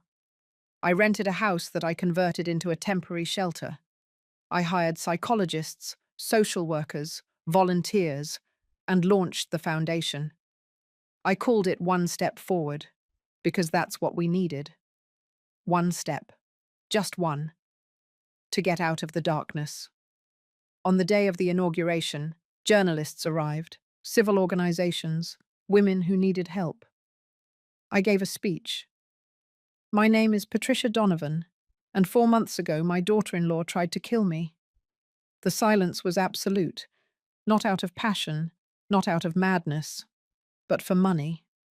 Because to her I was worth more dead than alive. I paused. But I am here, alive, thanks to a busser who warned me, thanks to a sister who supported me, thanks to a father who protected me even after he died, and thanks to myself for deciding not to give up. This foundation is for all the women who are where I was, scared, alone, thinking there's no way out. But there is a way out, and we are going to help them find it. The applause was thunderous, and as I looked at all those women, I knew that this was what I had to do. Not for revenge, not for justice, but for healing. 3 weeks later, I received a letter from Amanda, from prison. I hesitated to open it, but Kathy encouraged me. Open it, and if you don't like what it says, burn it, like the photos. I opened it.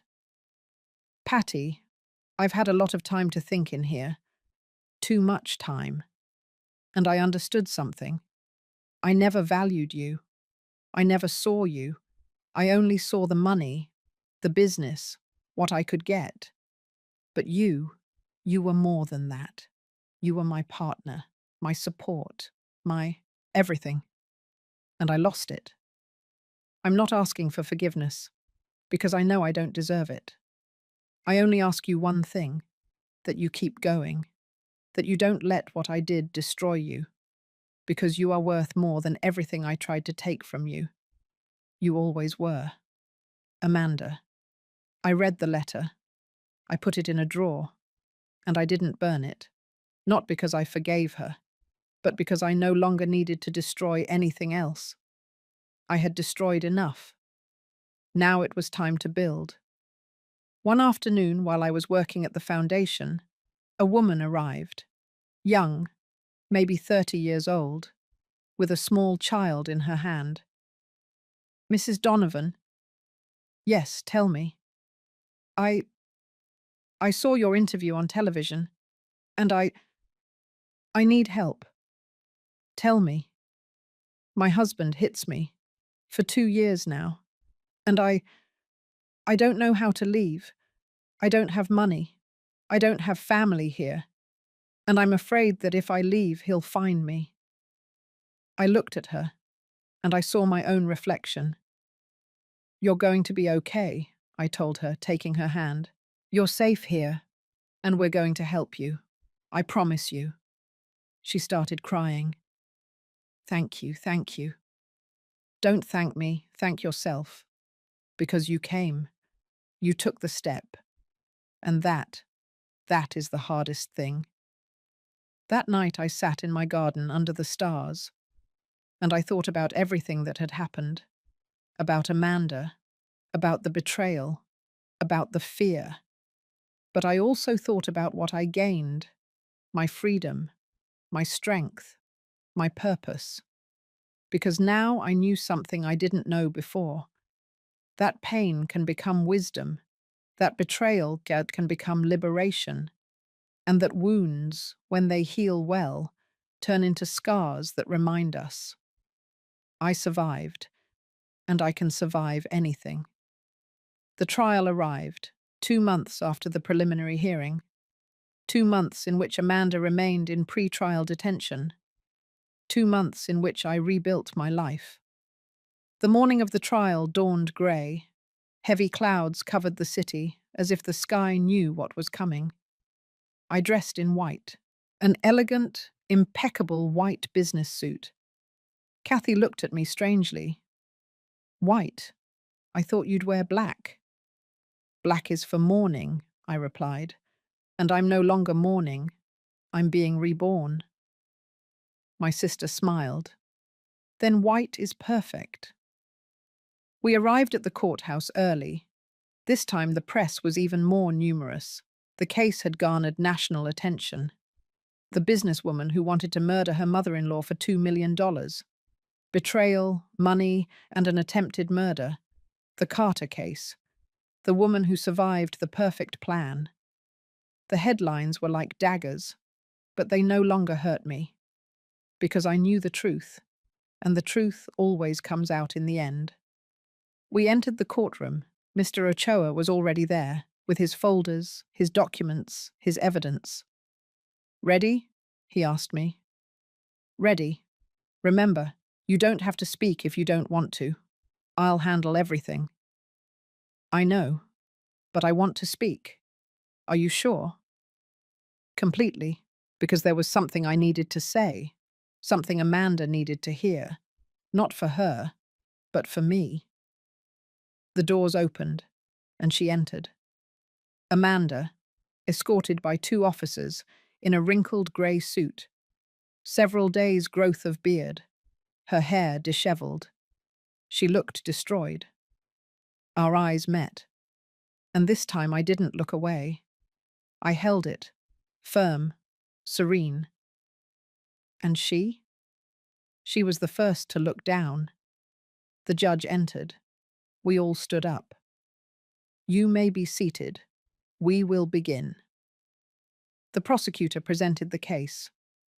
With precision, clarity, and forcefulness, he showed the fraudulent life insurance contract, the illegal $800,000 transfers, the testimonies of the 2 men Amanda hired for the assault, the recorded testimony of Victoria, and finally the documents Dad had kept in the safety deposit box.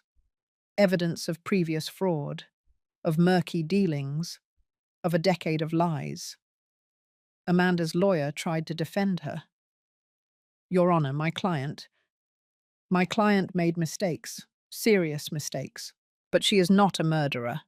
She never had the real intention of—" "She didn't have the intention," the prosecutor interrupted.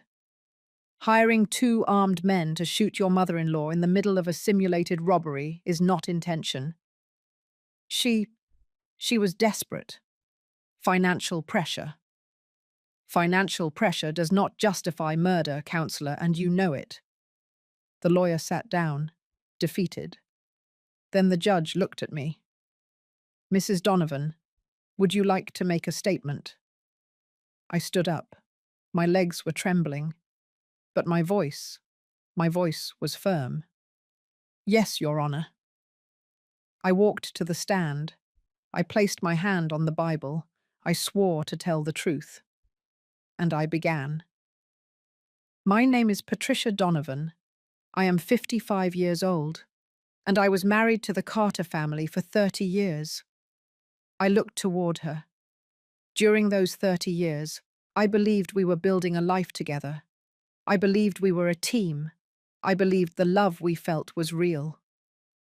I paused. But it wasn't, at least not for her, because while I worked 12 hours a day in the business I inherited from my father, she was stealing. While I trusted, she was lying. And while I slept in our bed, believing I was safe, she was planning how to kill me. My voice broke, but I continued. Not out of passion, not out of hatred, but for money.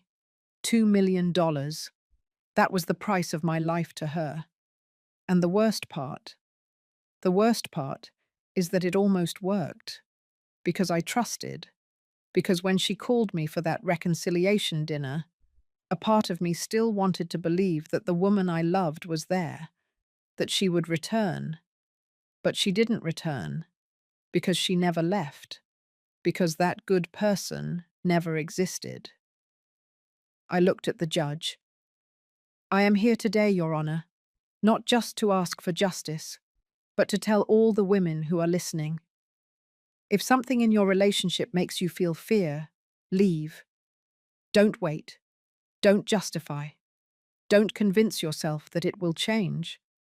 Because people like Amanda don't change. They just hide who they are better." I returned to my seat. The silence in the room was absolute. Even the judge was moved. After my testimony, Victoria was called. She entered slowly, nervous, her hands trembling. But when she spoke, her voice was clear. She repeated everything she had said before: the plan, the threats, the violence. And when she finished, she looked at Amanda. I believed you too. I believed you when you said you loved me, when you said we were going to be together. But you just used me, like you used Patty, like you used everyone. Amanda lowered her head, without saying anything, without defending herself, because there was no possible defense. Then Robert, the accountant, testified, with documents, with numbers, with irrefutable proof of the embezzlement. And finally, the two men Amanda hired testified, Mike and George, two men in their 40s, with criminal records, desperate for money. Mrs. Carter offered us $50,000, Mike said. 25,000 up front, 25,000 after everything was over. And what exactly were you supposed to do? The prosecutor asked. Fake a robbery, enter the restaurant, yell, shoot into the air, and in the middle of the chaos, shoot the lady, make it look like an accident. And why didn't you do it? Because she wasn't there. She left early, and Mrs. Carter went crazy. She called us, she yelled at us. She said we were useless, and that she wasn't going to pay us. Do you have proof of this? Yes, texts, calls, transfers of the upfront money. The prosecutor presented the evidence. Everything was there. Every text, every cent, every lie. The judge called a recess. We went out into the hallway. Kathy hugged me. You did perfectly, Patty. Perfectly. I just told the truth. And that's the most powerful thing you can say. Mr. Ochoa approached. The case is won. There's no way she'll be declared innocent. How much time do you think they'll give her? With all the charges, between 15 and 25 years, minimum. I nodded. I didn't feel joy, only relief. After the recess, the judge called Amanda to the stand. Mrs. Carter, do you wish to make a final statement? Amanda stood up slowly, as if every movement hurt her. She walked to the stand and spoke. I have no excuse for what I did. There are no words that can explain it. I can only say I'm sorry. She looked over at me. Patty, you gave me 30 years of your life, and I wasted them. I threw them away for money I didn't even need, out of fear of losing what was never mine. Her voice broke. You deserve everything. The house, the business, the life you are building, and I deserve to be here, paying for what I did. I just hope that one day you can remember me not just as the woman who betrayed you, but as the woman who at least had the courage to admit her mistake. She sat down and didn't look at me again. The judge deliberated for 2 hours. When he returned, his face was severe. Mrs. Amanda Carter, please stand up. Amanda stood up. After reviewing all the evidence presented, this court finds you guilty of the following charges: aggravated fraud, embezzlement, conspiracy to commit murder, attempted murder, and sentences you to 20 years in prison with no possibility of early parole. Furthermore, full restitution of the stolen money to Mrs. Patricia Donovan is ordered, and a permanent restraining order is established. Mrs. Carter will not be able to approach Mrs. Donovan within 2,000 yards, ever. The gavel fell. Bang! Case closed. Amanda was handcuffed again. As they led her out of the room, she stopped. She looked at me and mouthed the words, I'm sorry. I didn't respond. I just watched her go, toward a cell, toward the place where she would spend the next 20 years, away from me, away from everything she tried to take from me. Outside the courthouse, the press was waiting for us. But this time, I spoke. I stood in front of the microphones, and I said, "Justice was served today, not just for me, but for all the women who have been betrayed, abused, manipulated, and almost murdered by people who claimed to love them. Amanda Carter will spend the next 20 years in prison, and I will spend the next 20 years living, helping, building, because that is my revenge, not destroying her, but building myself." The flashes exploded, questions flew, but I had already said everything I needed to say. That night, Kathy prepared a special dinner to celebrate. Celebrate what? That you won, that you're alive, that you're free. We ate slowly, chicken with rosemary, rice, beans, homemade cornbread, like Mum used to make. "You know what's the strangest thing?" I said. "What?" "That I don't feel hate. I thought that when everything ended I would hate her. But no, I only feel pity." "Pity?" "Yes, because she lost everything. Her freedom, her name, her future, and all for money she didn't even need. While I gained everything, my freedom, my dignity, my purpose." Kathy raised her glass. "To you, sister, to the bravest woman I know." We clinked glasses and toasted to life, to justice, to the future. 3 months later, I received a letter from the prison, but it wasn't from Amanda. It was from her cellmate. "Mrs. Donovan, you don't know me. My name is Helen. I share a cell with Amanda Carter. I'm writing because she asked me to tell you something. Amanda is very sick. She has cancer, pancreatic cancer, advanced stage. Doctors say she has maybe 6 months left. She doesn't want treatment. She says there's no point, that it's her punishment. She just wanted you to know." Helen. I read the letter, once, twice, and I put it away. I didn't feel joy, or sadness, not even surprise. I just thought, life always collects its debts. I didn't go to visit her. I didn't write to her. I didn't send her anything, because I didn't owe her anything anymore. Not forgiveness, not words, not time. She made her decisions, and now she was paying for them. Not by my hand, but by the hand of fate, of karma, of the silent justice that always arrives, sooner or later.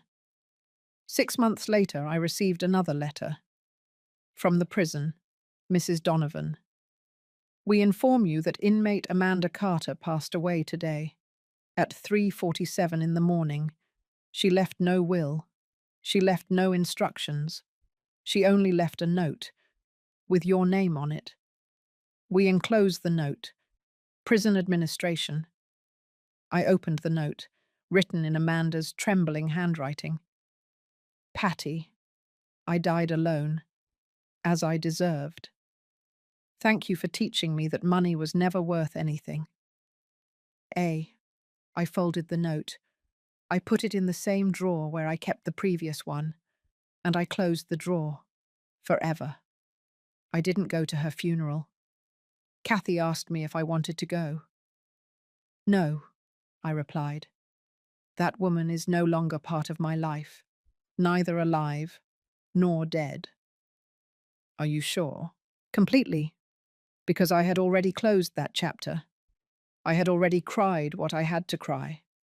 I had already healed what I had to heal. And now I only looked forward." That afternoon, I went to the foundation. There were 3 new women, young, scared, but brave, because they had taken the step. They had asked for help. I greeted them with a smile. "Welcome. You are safe here, and together we will find the way." One of them, the youngest, asked me, "You? Did you also go through this?" "Yes. And how did you know you were going to get through it?" I smiled. "I didn't know.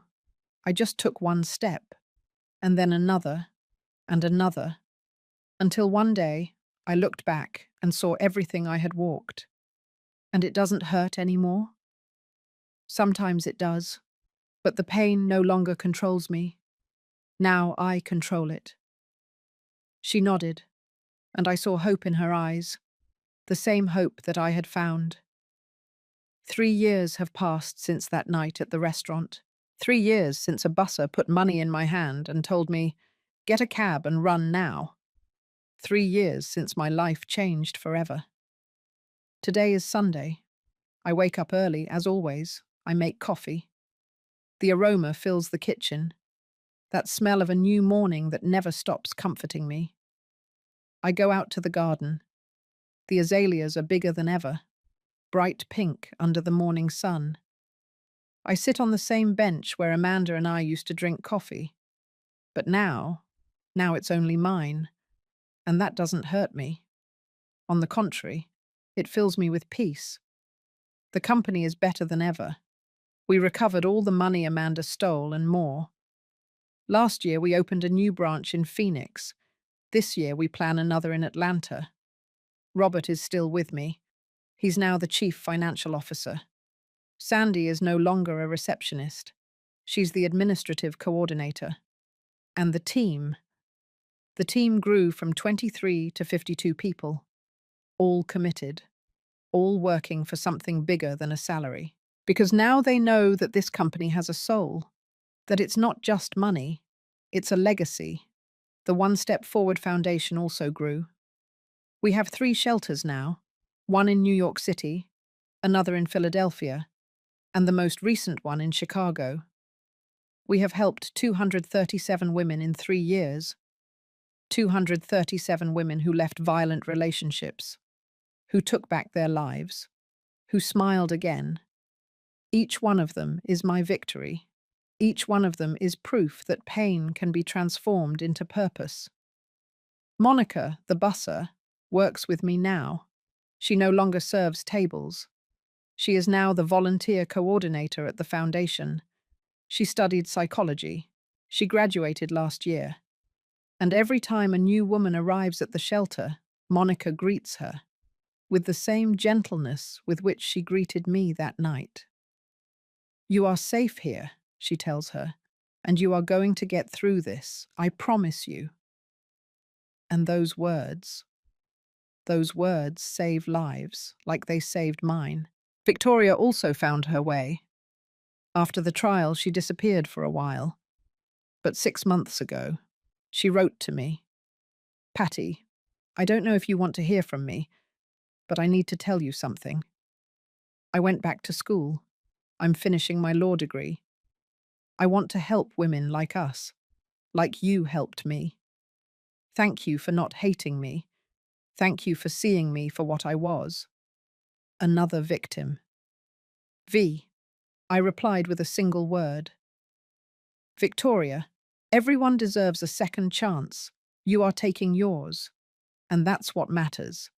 When you finish your degree, there's a place for you at the foundation, if you want." P. She replied with a single word. "Yes." And now we wait for her to graduate, for her to be part of this team, of this family, because that's how we heal, not by destroying those who hurt us, but by building with those who are willing to change. Kathy continues to be my rock, my sister, my guardian angel. She lives 3 blocks from me. We see each other every day. We drink coffee, we talk, we laugh. Sometimes we cry, because the pain doesn't disappear. It just transforms. It becomes softer, more manageable, wiser. "Do you ever regret it?" she asked me a few days ago. Regret what? Trusting her, losing 30 years. I thought about it. "No," I replied.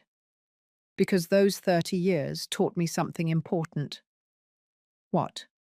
That trusting is not weakness, loving is not weakness, believing in someone is not weakness. Then what is it? It's bravery. Because loving, knowing you can be hurt, is the bravest act there is. Kathy smiled. You get wiser every day, my sister. I get more me every day. Sometimes when I'm alone, I think about Dad, about how he protected me even after he died, about how he knew from the beginning that Amanda wasn't trustworthy. And I wonder, how did I not see it? But then I remember something the therapist told me. Patty, you saw what you wanted to see, because love is like that. It sees the best in people, even when it doesn't exist. Is that bad? No. That's human and beautiful. The mistake wasn't loving. The mistake was staying when it stopped being love. She was right. I stayed too long, justifying, waiting, believing she would change. But now I know something. People don't change. They only reveal who they always were. And Amanda was always who she was at the end. I just didn't want to see it. A month ago, I visited her grave, not because I missed her, but because I needed to close that door completely. I arrived alone, with a bouquet of white flowers, not roses, just chrysanthemums, the flowers of the dead. I stood in front of the headstone, Amanda Carter, 1970 to 2025. Nothing more. There was no beloved wife. There was no mother. There was no rest in peace. Just her name. And 2 dates. As if her life had meant nothing. And maybe it didn't mean anything. Because in the end, what did she leave behind? She didn't leave love. She didn't leave a legacy. She didn't leave anything good. She only left pain. And that pain was no longer even mine. I placed the flowers on the grave, and I spoke, in a low voice, so only she could hear. If you can, I came to tell you something, Amanda. Something you need to know. I forgave you. Not because you deserved it, but because I deserved to be at peace. Because carrying hatred is like drinking poison and waiting for the other person to die. And I don't want poison in my life anymore. You were part of my history, 30 years, but you are no longer part of my future. And that's okay, because now I have something you never had: peace, purpose, and the certainty that I am worth more than you believed. I paused. Rest, Amanda, or don't. It's no longer my problem. I turned around, and I left, without looking back, because there was nothing left to see there. That night I hosted a dinner at my house.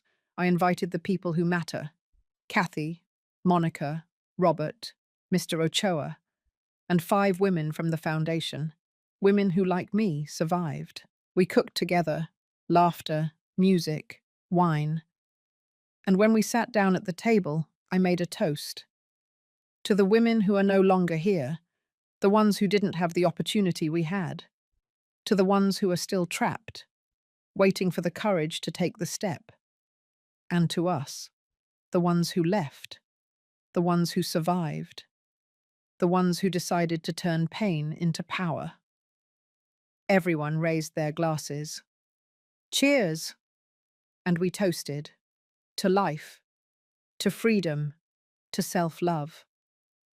After dinner, one of the women approached me. Her name is Andrea. She's 32 years old. She left a violent relationship 8 months ago. Patty, can I ask you something? Of course. When does it stop hurting? I smiled. It doesn't stop hurting, Andrea. But the pain changes. It stops being an open wound, and it becomes a scar. And do scars hurt? Sometimes. when it rains, when you remember, but they no longer paralyze you. They just remind you that you survived. She nodded. And one day will I ever be able to trust again? Yes, but this time you'll trust differently. You'll trust with your eyes open, with clear boundaries, and with the certainty that if someone hurts you, you have the power to leave. Thank you, Patty. Thank you for being here, for taking the step, for choosing to live. Today, 3 years later, I am 58 years old, grey hair, wrinkles on my face, hands that have worked. But I also have something else: light in my eyes, peace in my heart, and the certainty that my life has meaning. Sometimes people ask me, "Aren't you afraid of being alone?" And I answer, "I'm not alone. I'm accompanied by myself." And that is enough, because I learned something important. Being alone is not the same as being empty. Being alone is having space to think, to grow, to heal. And I am no longer afraid of the silence, because in the silence, I found myself. If my story reached you here, if someone is listening to it, I want to tell you something. You are worth more than you think. You are worth more than money, more than appearances, more than the empty promises of someone who doesn't know how to love you. And if you are in a relationship where you feel fear, where you feel small, where every day you lose a piece of yourself, leave. It doesn't matter how long you've been in it. It doesn't matter how much you love.